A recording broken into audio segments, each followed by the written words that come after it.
Buenos días, queridos hermanos. Estamos empezando aquí Espíritu Canal y vamos a disponernos a la presencia del Señor hoy lunes 23 de noviembre del año en curso 2020. En el nombre del Padre, del Hijo y del Espíritu Santo. Amén. Te damos gracias, Señor, porque nos das una nueva mañanita, muy fría, pero muy calientita en tu presencia. Te pedimos por todos los hermanos, especialmente los que están padeciendo las inundaciones. Ayúdalos, Señor, a recuperarse. Ayúdalos, Señor, a volverse a levantar, y por todos los que han perdido un ser querido en medio de estos embates de la naturaleza. Tú, Señor, eres todopoderoso. Tú eres misericordia. Te pedimos que los tomes en tus manos y que les des la fortaleza para continuar el camino hacia el encuentro contigo. Y todos los que ya han sido llamados a tu presencia, descansen en tu paz. En el nombre del Padre, del Hijo y del Espíritu Santo. Amén. Bienvenidos, hermanos, a Espíritu Canal. Bienvenidos. Tápense bien porque el frío está frío.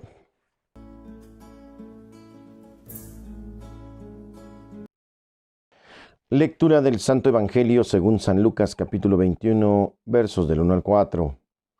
En aquel tiempo, levantando los ojos, Jesús vio a unos ricos que echaban sus donativos en las alcancías del templo. Vio también a una viuda pobre que echaba allí 2 moneditas y dijo: Yo les aseguro que esa pobre viuda ha dado más que todos, porque estos dan a Dios lo que les sobra, pero ella en su pobreza ha dado todo lo que tenía para vivir. Palabra del Señor. Este evangelio nos habla muy cercanamente acerca de una mujer viuda que generalmente no tiene quien dé la cara por ella. Por lo tanto, pues la mujer tiene que salir adelante buscando trabajos, generalmente explotada, generalmente vejada, acosada, molestada. Es una mujer que, a pesar de no tener esa solidez o esa confianza, no deja nunca de amar a Dios y busca darle algo de ella misma para que continúe su culto. Ella va al templo, hace oración y entrega 2 moneditas. Jesús observa con gran caridad. Antes de ella han pasado muchos ricos dejando monedas en costales, en cajas, en grandes cantidades. Y les dice a los discípulos, mostrándoles: vengan tantito, miren, Jesús primero observa, ve lo que hacemos, no está distraído, sino siempre está pendiente a nosotros. Y también es un pedagogo muy profundo, porque les habla a sus alumnos, a sus discípulos, y les dice: aprendan esto. Miren, esta mujer ha dado más que nadie. Cualquiera diría: Señor, no es cierto. Todos vimos cuando llegaban gente con costales de monedas. ¿Cómo puedes decir que esta mujer dio, si solamente dio 2 moneditas? Porque dio todo lo que tenía para vivir, entregó todo. Pudiéndose quedar con una moneda y dando una, entregó las 2 monedas. En cambio, los demás solamente daban lo que les sobraba. Solamente daban como para callar la conciencia, como para decirle a Dios: pues aquí está, ¿verdad? Algo de lo mío, o algo de lo que he trabajado, o algo de lo que he tenido, pero no entregaban lo más valioso, su corazón. ¿Cuántas veces queremos como que comprar a Dios o sobornarlo para que no nos regañe y no nos diga nada, y le damos algo, lo primero que tenemos, lo que no nos duele dejar? Darán millones, pero no entregan sus vicios. Darán muchas posesiones, muchos donativos grandes, pero no entregan sus pecados, no entregan sus corazones a la conversión, no viven un verdadero cambio. Hemos conocido gente con mucho dinero que es muy generosa, que sabe dar sin recibir nada a cambio y que es muy santa incluso. Pero el ejemplo aquí nos dice, a comparación de la viuda, que dio todo lo que tenía para vivir, nos enseña que Dios nos pide todo. No le damos nada a Dios y no le damos todo. Entonces ahí está nuestro vínculo sincero de conversión, de cambio, de encuentro sincero con Él. Pidamos al Señor que nos dé esa capacidad de desapegarnos, de en verdad ser generosos y dar con alegría, porque Dios ama a los que dan con alegría. Y no estamos hablando de economía, simplemente de monedas. Estamos hablando de la persona toda, lo que implica toda tu persona. Entregar en nuestro corazón, nuestro tiempo, nuestra cabeza, nuestra vida, llamándolo Jesucristo, Rey del universo, Rey nuestro, con la gran solemnidad del cierre del año litúrgico que el domingo ayer acabamos de celebrar. Damos muchas gracias al Señor por su palabra que nos sostiene y vamos en camino de comenzar un nuevo año litúrgico, con el primer domingo del Adviento, Dios mediante el próximo domingo. Sigamos juntos.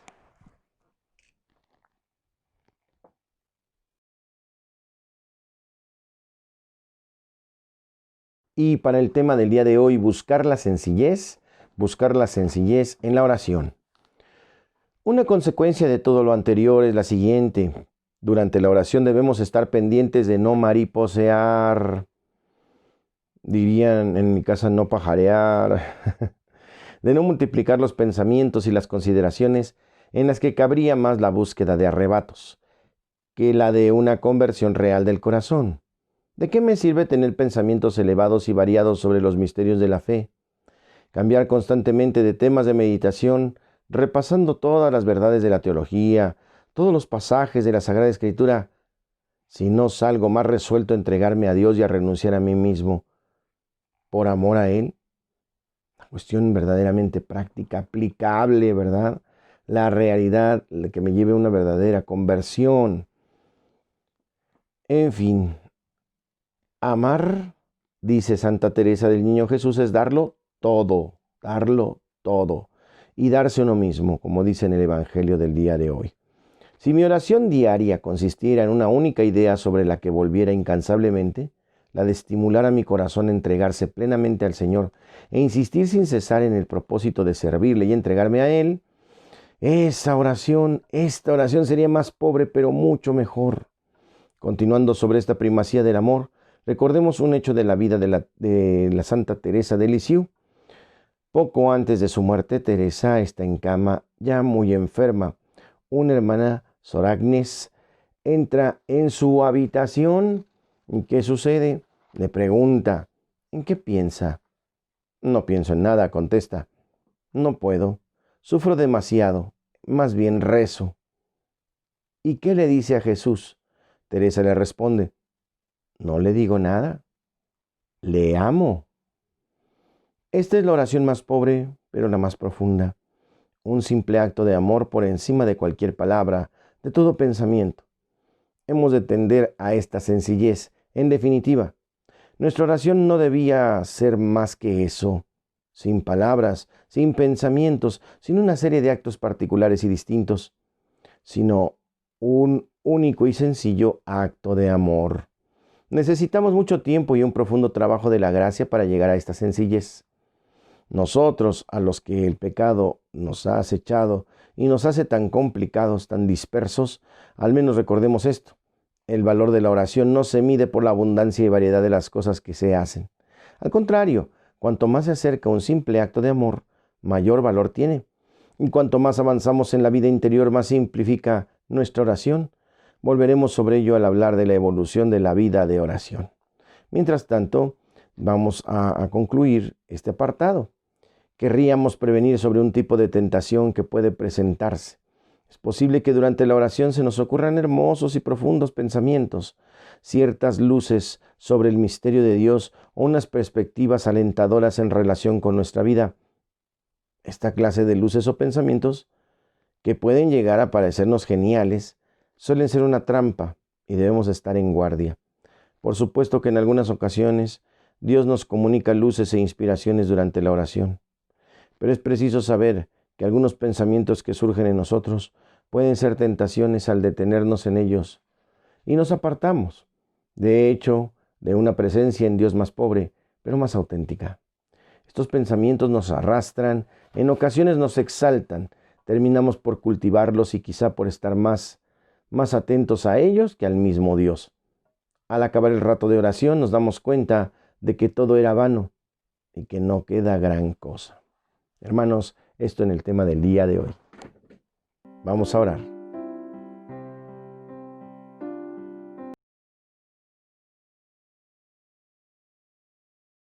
En Santos y Conversos hoy tenemos la figura de un gran santo beato, Miguel Agustín Pro. Mi abuelito me hablaba mucho de Miguel Agustín Pro ya que de alguna manera también vivió en el tiempo de los cristeros, pero a mí me interesaba mucho qué onda con él. Hoy vamos a escuchar la biografía de su vida. Sacerdote y mártir. Nació en la ciudad de Guadalupe, en el territorio de Zacatecas, en México.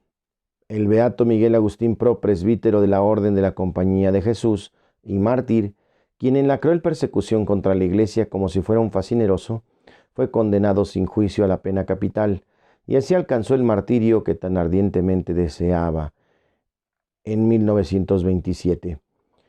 Su beatificación fue el 25 de septiembre de 1988 por San Juan Pablo II. Miguel Agustín Pro Juárez nació el 13 de enero de 1891 en la población minera de Guadalupe, Zacatecas, tercero de 11 hermanos e hijos de Miguel Pro y Josefa Juárez.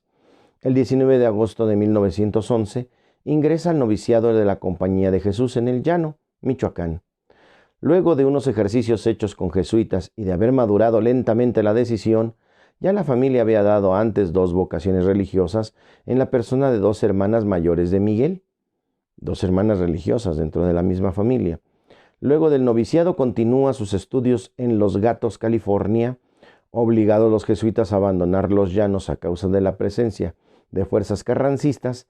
Estudia después retórica y filosofía en España. Desempeña el oficio de profesor en el Colegio de la Compañía en Granada, Nicaragua, y hace la teología en Eyen, Bélgica, donde recibe el presbiterado. Un inicio imparcial sobre la vida de formación del padre Miguel nos inclina a admitir que gozaba en alto grado de talento práctico, pero carecía de facilidad para los estudios especulativos, quizá debido a la deficiente enseñanza de sus primeros años. Su gloriosa muerte contribuyó además a que se esfumara el recuerdo de la parte negativa de su temperamento jocoso, bromista, agudo. Una úlcera estomacal, la oclusión del píloro y toda la ruina del organismo hicieron prever un desenlace rápido al final de sus estudios en Bélgica. Los dolores no cesan, escribe en una carta íntima. Disminuyó de peso de 200 a 400 gramos cada semana, y a fuerza de embaular porquerías de botica, tengo descarriado el estómago. Las 2 operaciones últimas estuvieron mal hechas y otro médico ve probable la cuarta. Luego detallada el insoportable régimen dietético que le hacen sufrir, su organismo se reduce a tal extremo que sus superiores en Eyen tratan de apresurar el regreso a México para que la muerte no lo recoja fuera de su patria. En esta situación realiza su anhelo de viajar a Lourdes, al pie del Pirineo, donde espera una intervención de la Virgen que le devuelva las fuerzas que necesitará en México para ayudar a los católicos entonces vejados por una persecución. La prisión, el fusilamiento y el destierro están a la orden del día. De la visita a la célebre gruta escribe: ha sido uno de los días más felices de mi vida. No me pregunte lo que hice o lo que dije. Solo sé que estaba en los pies de mi madre y que yo sentí muy dentro de mí su presencia bendita y su acción. Esa experiencia mística es para leerse entera en su vida. Sabemos por ella que la Virgen le prometió salud para trabajar en México. El exorbitante trabajo que tuvo los meses que vivió en la capital, desde su llegada en julio de 1926, realizado además mientras huía de casa en casa para despistar a los sabuesos que seguían sus pasos, no hubiera podido hacer ejercicio por un individuo que tenía mediana salud, y menos por uno tan maltratado como Miguel Agustín, de no haber sido por intervención de la Madre de Jesucristo. Así le sorprende el fracasado intento de Segura Vilchis para acabar con Obregón, el presidente electo. Las bombas de aquel católico exasperado estaban mal hechas, que ni siquiera causaron desperfectos graves en el coche abierto del Prócer. El ingeniero Segura había procedido con todo sigilo para preparar y ejecutar el acto. Nadie sino el chofer y 2 obreros estaban enterados. La Liga de la Defensa Religiosa y por tanto Humberto y Roberto Pro, hermanos del padre, y el mismo padre fueron ajenos al plan magnicida. El Papa Pío XI había defendido a los católicos mexicanos y había condenado a la injusta persecución en 3 ocasiones. A través de documentos públicos dirigidos al mundo, Calles, el perseguidor, estaba irritadísimo contra él, pero no pudiendo descargar su ira contra un enemigo tan distante, las descargó contra un eclesiástico. El padre Pro, al que la indiscreción de una mujer y un niño hizo caer en las garras de la policía, mientras cometía sus cotidianos delitos de llevar la comunión disfrazado para que no lo agarraran, y también confesaba o socorría a indigentes. Calle se vengaría del Papa en un sacerdote, y aprovechando que el padre Pro estaba en los sótanos de la inspección de la policía, atribuyó a él y a sus hermanos la responsabilidad de un acto cuyo verdadero autor no había podido ser descubierto. El autor verdadero, el ingeniero Segura Vilchis, había ágilmente saltado del automóvil desde el que arrojó la fallida bomba. Luego siguió caminando por la banqueta mientras preparaba una coartada admirable. Obregón se dirigía a los toros. Segura Vilchis, sin ser reconocido por los esbirros, entró en la plaza, detrás del general, buscó su palco y encontró el modo de hacerse bien visible y reconocible por éste. Así podía citarlo como testigo de que él se hallaba en los toros pocos minutos después del atentado. No obstante, enterado por las extras de los periódicos de que acusaban al padre Pro y a sus hermanos Humberto y Roberto del lanzamiento de esta bomba, Segura Vilchis resolvió su caso de conciencia y corrió a la inspección de policía para presentarse al general Roberto Cruz, inspector general, y previa palabra de honor de que soltaría a los Pro, que nada tenían que ver con el delito. Se ofreció a decir quién era el verdadero autor. Se delató a sí mismo y probó con toda facilidad que lo era. Con todo, de la presidencia de la República llegó la orden directa de fusilar a los Pro y asegura Vilchis, sin sombra de investigación judicial. Así, el 23 de noviembre de 1927, a la puerta del fatídico sótano y minutos después de las 10 de la mañana, un policía llamó a gritos al preso Miguel Agustín Pro. Salió el padre y pudo ver el patio lleno de ropa y de invitados, como a un espectáculo de toros, a multitud de gente, a unos 6 fotógrafos por lo menos, y a varios miembros del cuerpo diplomático para que se enteraran de cómo el gobierno castigaba la rebeldía de los católicos. El padre Pro caminó sereno y tuvo tiempo de oír a uno de sus aprehensores que le susurraba: «Padre, perdóneme». Y Miguel Agustín contestó: «No solo te perdono», le respondió, «te doy las gracias». «Padre, su última voluntad», le preguntaron ya delante del pelotón de fusilamiento, y él dijo: «que me dejen rezar, que me dejen rezar». Se hincó delante de todos y con los brazos cruzados estuvo unos momentos ofreciendo sin duda su vida por México, por el cese de la persecución, y reiterando el ofrecimiento de su vida por Calles, como ya solía hacer antes, se levantó, abrió los brazos en cruz, pronunció claramente sin gritar: «¡Viva Cristo Rey!», y cayó al suelo para recibir luego el tiro de gracia. Hermanos, interesantísima, importante para nuestra nación mexicana la vida de un sacerdote mártir, beato, en proceso de canonización, que para nosotros esta festividad es muy, muy importante. De qué manera este hombre desde sus inicios entregó toda su vida por amor a Cristo, a través de su enfermedad, de los problemas que tuvo para poderse formar sacerdote, tuvo que andar saltando de un lado a otro, y finalmente, fortalecido por Santa María, entrega su vida por amor a los hombres en su nación mexicana, principalmente en esta Ciudad de México tan complicada, acribillado por amar a los más necesitados. Nos deja pues mucha enseñanza, un gran ejemplo de creatividad para llevar el Evangelio, que hay que pararse de cabeza, hemos dicho, para llevar el Evangelio, no importa lo que hagamos con tal de que el Evangelio llegue, vale la pena siempre hacerlo en el nombre del Señor. Y de ahí que tantos hermanos tengan tantos carismas y tantas oportunidades para evangelizar. Que las aprovechemos y que no desfallezcamos en la persecución o en los problemas, en las dificultades que vamos enfrentando todos los días. A veces nosotros mismos, entre nosotros mismos, necesitamos volver a este amor y a esta paz de entregar la vida unos por otros. El Señor nos dé esta conciencia y esta caridad. Y para el chiste de hoy, ¿saben ustedes que Adán vivió 900 años? Sí, vivió 900 años. Y muchos hombres dirán: claro, ¿cómo no? Si no tenía suegra.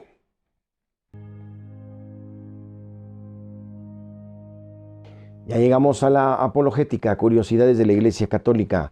Vamos a hablar del juicio. ¿Cuántos juicios hay? Hay dos juicios, el juicio particular y el juicio final. ¿Cuándo se da el juicio particular?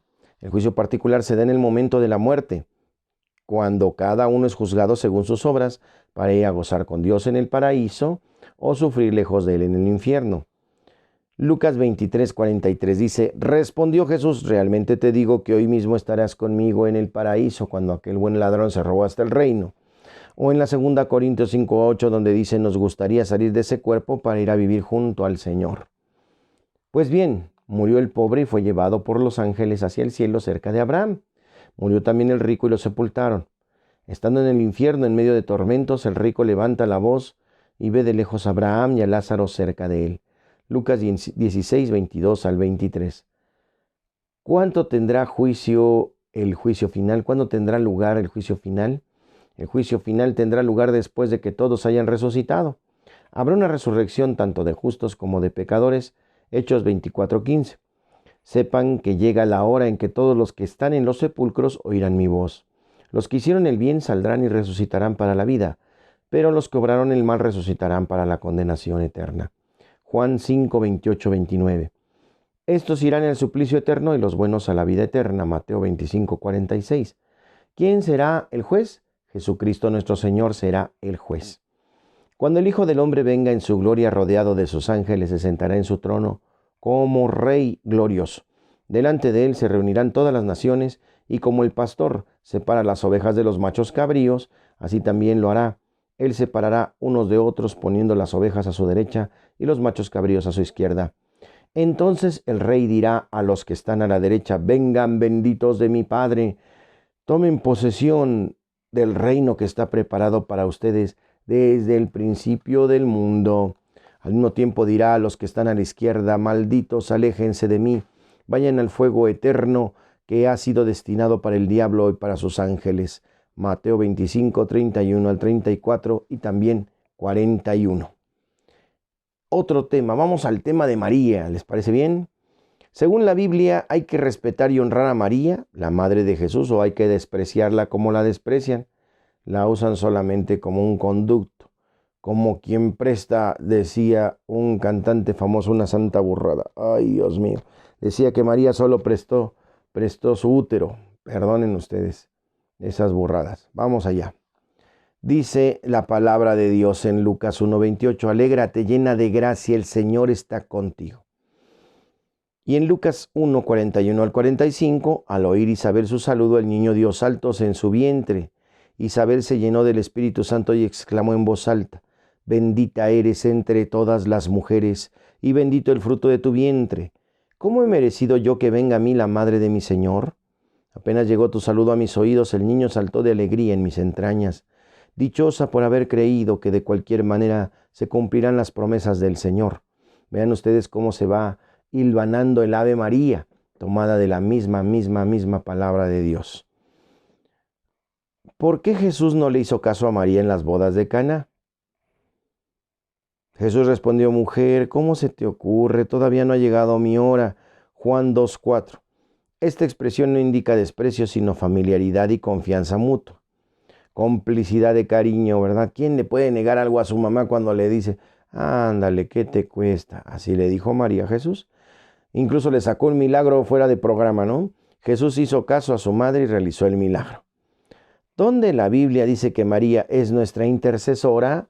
Bueno, pues allí precisamente en las bodas de Caná. María, ¿verdad? Claramente dice que hagan lo que Jesús les diga, ¿no? María nos lleva a Jesús y nos dice cómo Jesús no pensaba hacer el milagro, no tenía eso en mente. Si después lo hizo precisamente por la intercesión de su mamá María. ¿Por qué María es nuestra madre? María es nuestra madre porque es la madre de Jesús, nuestro hermano mayor. Jesús, al ver la madre y junto a ella a su discípulo más querido, dijo a la madre, mujer, ahí tienes a tu hijo.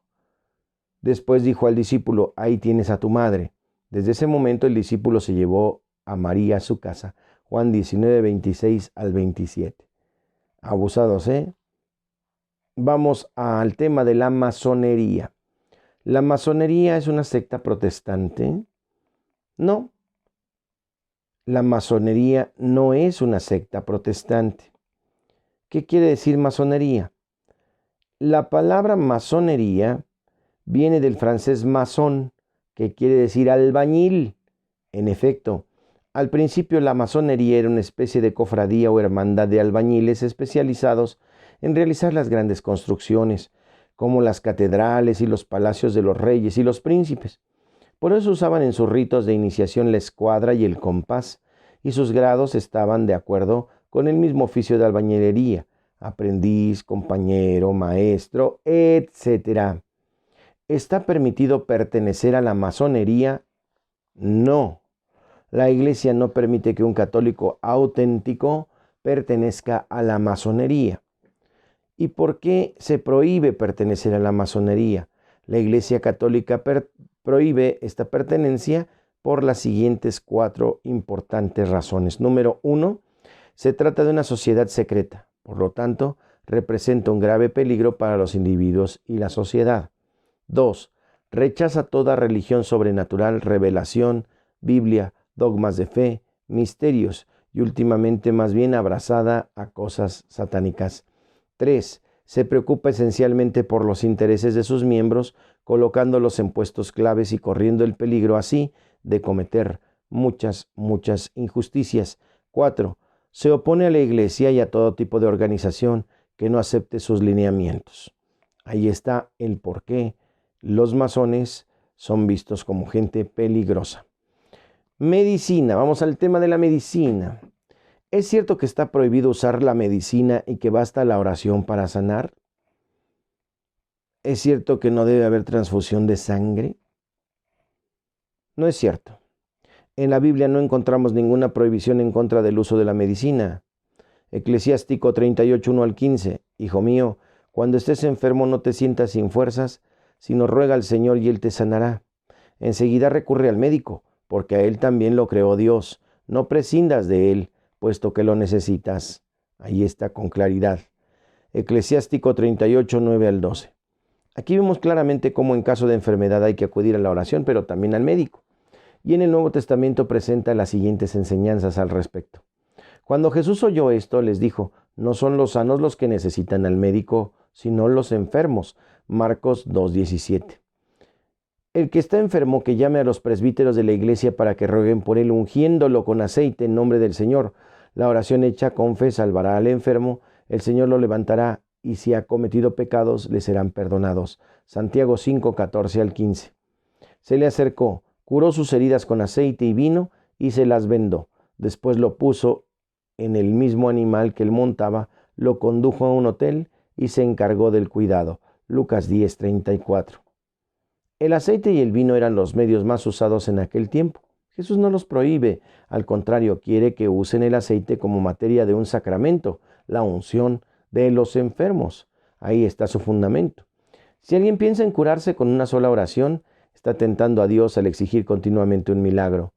Jesús replicó: dice también la Escritura, no tentarás al Señor tu Dios. Mateo 4 al 7. ¿Por qué no hacen lo mismo con relación de los alimentos, orando para que Dios les dé comida diaria sin esforzarse por sembrar? Pues obviamente que no es posible, no es una cuestión mágica. No simplemente orando a Dios, rezando y con el mazo dando. Hermanos, estamos en este camino de apologética. Hasta aquí nuestro tema. Continuamos el día de mañana. Ya estamos en el momento de la rola del alma y queremos invitar a escuchar de Güelmis y Lina. Güelmis y Lina se escribe Huellas de Fuego. Vamos a escuchar esta rola católica que nos llena el alma del espíritu. Venga con todo. Estamos en la buena onda. En la buena onda, reconstrucción de iglesia dañada por explosión en Beirut, da esperanza a los católicos.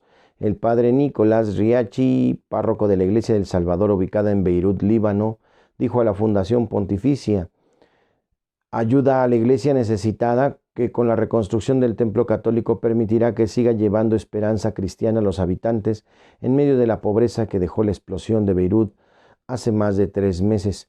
El 4 de agosto en la tarde, una explosión de varias toneladas de nitrato de amonio en un almacén de Puerto Beirut Dejó más de 150 fallecidos y más de 5,000 heridos y gran parte de la ciudad destruida. La magnitud fue tan grande que incluso se llegó a sentir 240 kilómetros de su epicentro en la isla de Chipre. El impacto de la explosión fue tan grande que el país no solo está económicamente por los suelos, sino que sus habitantes están traumatizados. Una superviviente que perdió su casa dijo que Beirut es nuestro Hiroshima, pues para ella la explosión fue peor que una guerra, porque se llevó todo de golpe. El esfuerzo de años se perdió en 7 segundos. El siniestro causó la destrucción total de los barrios pobres y humildes de los alrededores del pueblo, donde se asentaban emigrantes y trabajadores cristianos que llegaban de las montañas en busca de una mejor vida, y lo mismo pasó con las zonas del centro de Beirut. Esta situación generó que se esté produciendo una diáspora. En declaraciones, Riachi, el párroco, lamentó que el 10% de la población de este barrio se ha ido, porque no pueden ya habitar en sus casas, no pueden hacer nada para detenerles, porque no pueden darles seguridad, que es lo que ellos quieren. Todavía hay personas que tienen esperanza, pero cada vez es más difícil, pues los que tienen dinero y pasaporte extranjero se van, pero los pobres moriremos aquí, añadió. El sacerdote también dijo que su parroquia, la Iglesia del Salvador, perdió el techo por la explosión. Pese a los daños que sufrieron, el padre Riachi expresó su gratitud a Dios porque la explosión no ocurriera el 5 de agosto, pues ese día la iglesia habría estado repleta de gente por ser la vigilia de la fiesta de la Transfiguración del Señor, celebrada el 6 de agosto.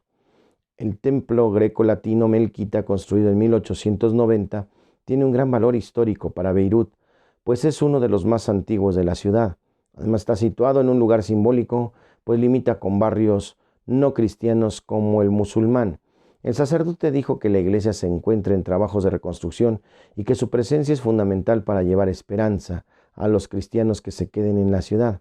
Somos una especie de puerta de entrada al barrio cristiano, dijo. A los que quieren quedarse debemos darle una esperanza. Nuestra misión es dar una luz en la oscuridad que estamos viviendo, dijo. No hay cristiandad sin cruz. Nuestro ejemplo es Cristo. Es duro ser cristianos, pero mucho todavía son conscientes que esta tierra es tierra santa y que no podemos abandonarla, agregó. Pese a que está por concluir la fase de limpieza del templo que permitirá que el edificio eclesial pueda volver a usarse, el padre Riachi dijo que en los laterales de la entrada del templo todavía hay cristales esparcidos y marcos de ventanas reventados. Además señaló que la sala de cristal que hay en el patio opuesto a la iglesia quedó inutilizado. Actualmente, lo que más preocupa al párroco es el techo. Si llegan las primeras lluvias, dañará todo. Además, hay una grieta que hay que arreglar para que no se venga todo abajo, dijo. Explicó que en la parte izquierda del templo se amplían todas las tejas que pudieran salvar tras el siniestro. Para el padre Riachi, una completa reconstrucción es muy difícil de lograr sin apoyo externo. Se comprometió a realizarlo, pues los fieles se encuentran sumidos en la pobreza y los bancos no permiten que se dispongan de sus recursos. Todas las casas de mis feligreses tienen las ventanas y puertas destruidas y además está la crisis económica. Los bancos han bloqueado el dinero de las personas. Ahora no tienen nada. ¿Cómo me van a poder ayudar ellos a reconstruir el templo?, dijo. El Papa Francisco dijo que no podemos pensar en un Oriente sin cristianos. Para que los cristianos permanezcan en esta tierra, necesitamos a cada uno de ustedes. Ojalá esta iglesia pueda seguir siendo un hermoso testimonio de la palabra del Señor. Y se esperan donativos del Vaticano. La Fundación Pontificia está ayudando a los cristianos más afectados por la explosión de Beirut y dijo que se dispondrá de parte de ellos 5 millones de euros para ayudar a la protección de reconstrucción local, entre los que están también la emblemática Iglesia Católica Greco-Melquita. Pues hagamos oración por nuestros hermanos que se van levantando. Sucede que cuando pasa una catástrofe es noticia mientras está el problema más álgido, que es propiamente el momento impactante de lo que sucedió. Pero una vez que se ha concluido la noticia, pues no quiere decir que mágicamente todo se ha resuelto. Se tienen que levantar de entre los escombros los hogares, los negocios y por supuesto los templos. Hagamos oración por nuestros hermanos del Líbano, que son en verdad gente de mucha fe. Vamos a ponernos en la presencia de Dios y agradecemos por este video. El Señor les guarde, les proteja y les bendiga, haga resplandecer su rostro sobre ustedes y les conceda la paz. Que les venga siempre el Padre, el Hijo y el Espíritu Santo. Amén. Soy el Padre Jorge Arturo Moreno. Gracias por vernos, gracias por emplear tiempito para pues alimentarnos de esta herramienta que pretende eso, llevarnos al Señor. Suscríbanse, compartan, denle like a la campanita y dedito arriba al video. Gracias por su presencia. Nos vemos mañana.